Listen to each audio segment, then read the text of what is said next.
Welcome back to Main Street Living. Cheryl, I have to ask you this question now. I know, or we know that you explore a lot, but do you trust your Mother Nature survival instincts? I do. I do. Remember, I'm a preparedness expert. So I think I'm ready for just about anything. But 2020 has been trying for everybody, Quincy and Danielle. And as we confront change and uncertainty, we draw upon those survival tactics to respond to our own personal and professional responsibilities. And, this is hard to sustain unless we develop our own resilience. And we want to bring in Yennie Rautenberg-Loya because she's a resilience coach and she's here to help us cope. So welcome to Main Street Living. Good to see you. Hi, nice to be here. Thank you. So since the pandemic hit, so many people complain about being exhausted. What would you say is the cause of this? Yeah, well, on one side, a lot of people are really doing a lot of things, right? So there's a lot of work that is happening right now, but also there is that mindset that we have, that it's always alert. And we have been on this stage for 6 months when really our body is designed to respond to just short-lived threats. So when we try to extend that, it really becomes exhaustive because we are really stressed about it. Of course. And I mean, obviously you're a resiliency coach. Can you tell us what resilience is and more importantly, how we can get better at it? Yeah, so resilience is the ability to bounce back from adversity or from difficulty. Now, there are some people that are naturally more resilient than others, but normally that resiliency is about reacting to things. So what I am proposing is that there's a way to respond. It's almost like stepping back for a second and look at things from a different perspective. Mm-hmm. Yeah, absolutely. That makes sense. And I know you have a program to help people with resilience. So let's walk through that. Yeah, so it's a framework that I putting together different tools that I use as a coach. And it's called the 5 A's to resilience. So the 5 A's are acceptance, awareness, assessment, anchors, and action. Very interesting. Explain briefly what some of these mean. I'm not sure what anchors means, actually. Yeah, that one's interesting to me too. I know, it's actually a very powerful one, and I can start with that. So anchors is a series of things that you can use to be grounded.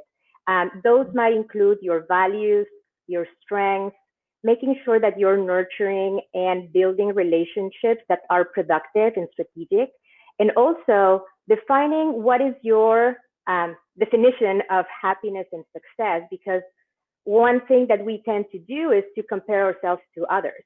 So defining what's your own definition of success and happiness is really powerful. And I'm pretty sure that since the pandemic started until now, things have changed for a lot of people, what those two things are. Oh, yeah. Well, yeah, and that's so helpful.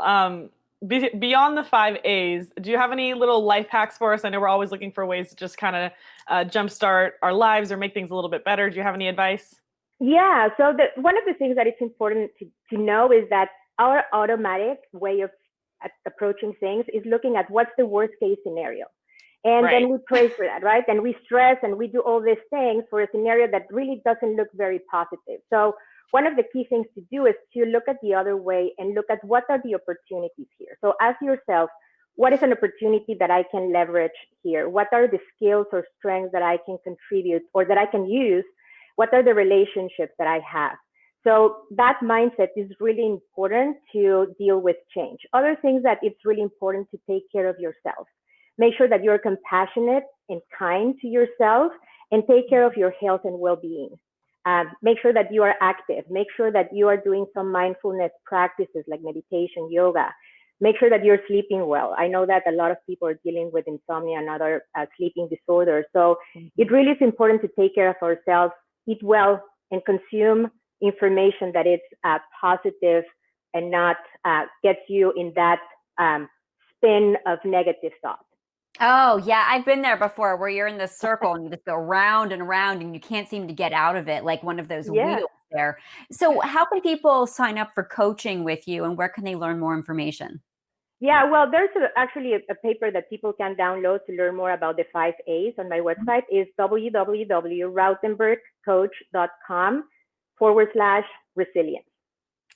All right. Amazing. Yeah, Well, I feel like thank I already you. learned like some good tricks, and I think that is important to remember the people that you have in your life that can support you at times like this, as opposed to focusing on what could go wrong, which is something that I think a lot of us have been doing. So thank you so much, Yennie. We really appreciate it so much. Thank you for having me here. Thanks.